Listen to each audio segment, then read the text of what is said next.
There's some new reaction from the White House this morning after the Egyptian military's ouster of President Mohamed Morsi. White House Press Secretary Jay Carney now saying that the Obama administration is not ready to call this move a coup. Here he is in the briefing yesterday. Watch. I would say that we are going to take the time necessary to review what has taken place and to monitor efforts by Egyptian authorities to forge an inclusive and democratic way forward. I think it would not be in the best interest of the United States to immediately change our assistance programs to Egypt. We think, not just I, but we think that it would not be in the best interest of the United States to do that. All right.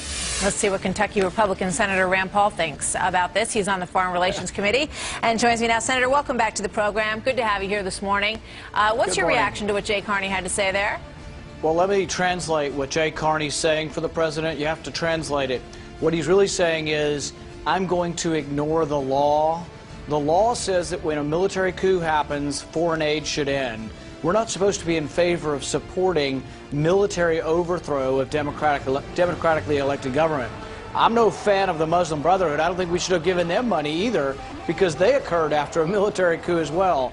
But if the president says this is not a coup, he's flouting the law, and he's outright saying, I will not obey the law because I am above the law. And that's the problem with this president. I mean, it's interesting. There is, as you say, a law in the books that says after a military coup, we have to withhold aid until we can determine that we're really, giving money to a process of democracy. That's the benchmark. But the administration, I would also point out, recently used that law in Mali in a somewhat similar situation in the other way. But let's go back to this, because they're saying that it is a democratic uprising that's happened in the streets, and that is what led to this, and they want to be supportive of that, so they don't want to cut the purse strings too quickly and have that backfire on the democratic effort that's going on. Well, let's put this in American terms. 200,000 Tea Partiers showed up on the mall to protest Obamacare.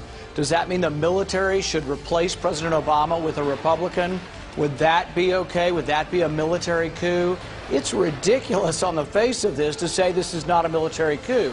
What this is the president saying, I am above the law, and I deem it not to be proper to obey the law at this point. And that's the problem with this presidency, is he really has no concern for the rule of law. All right, so if you were President Rand Paul and all of this was happening on your watch, you're saying that you would yank that away. You'd take that money away right now, the day that coup happened?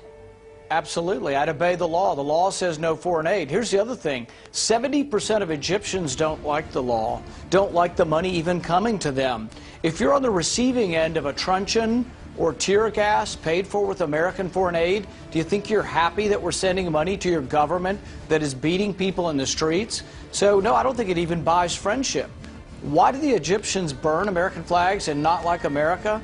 It's because they see the money we go given to their government, who imprisons them without trial, who has indefinite detention. So you can see how this isn't helping with friendship with the Egyptian people. It's buying friends in special areas or special interests within Egyptian society, but not with the people.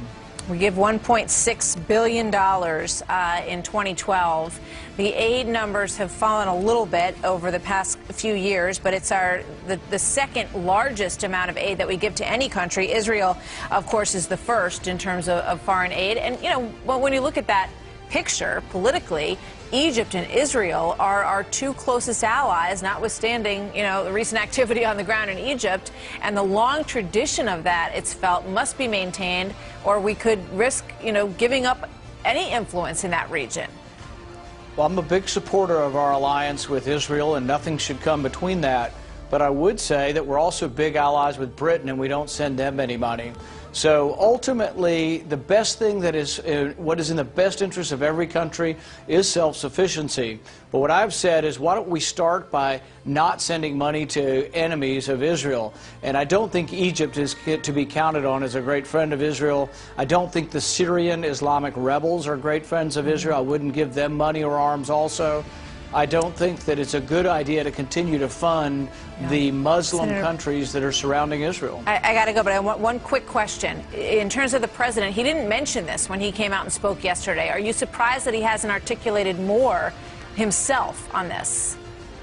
He has a few scandals that he's trying to keep up with. He may not have gotten to this one yet. We'll leave it there. Senator Rand Paul, thank you very much. We'll see you next time.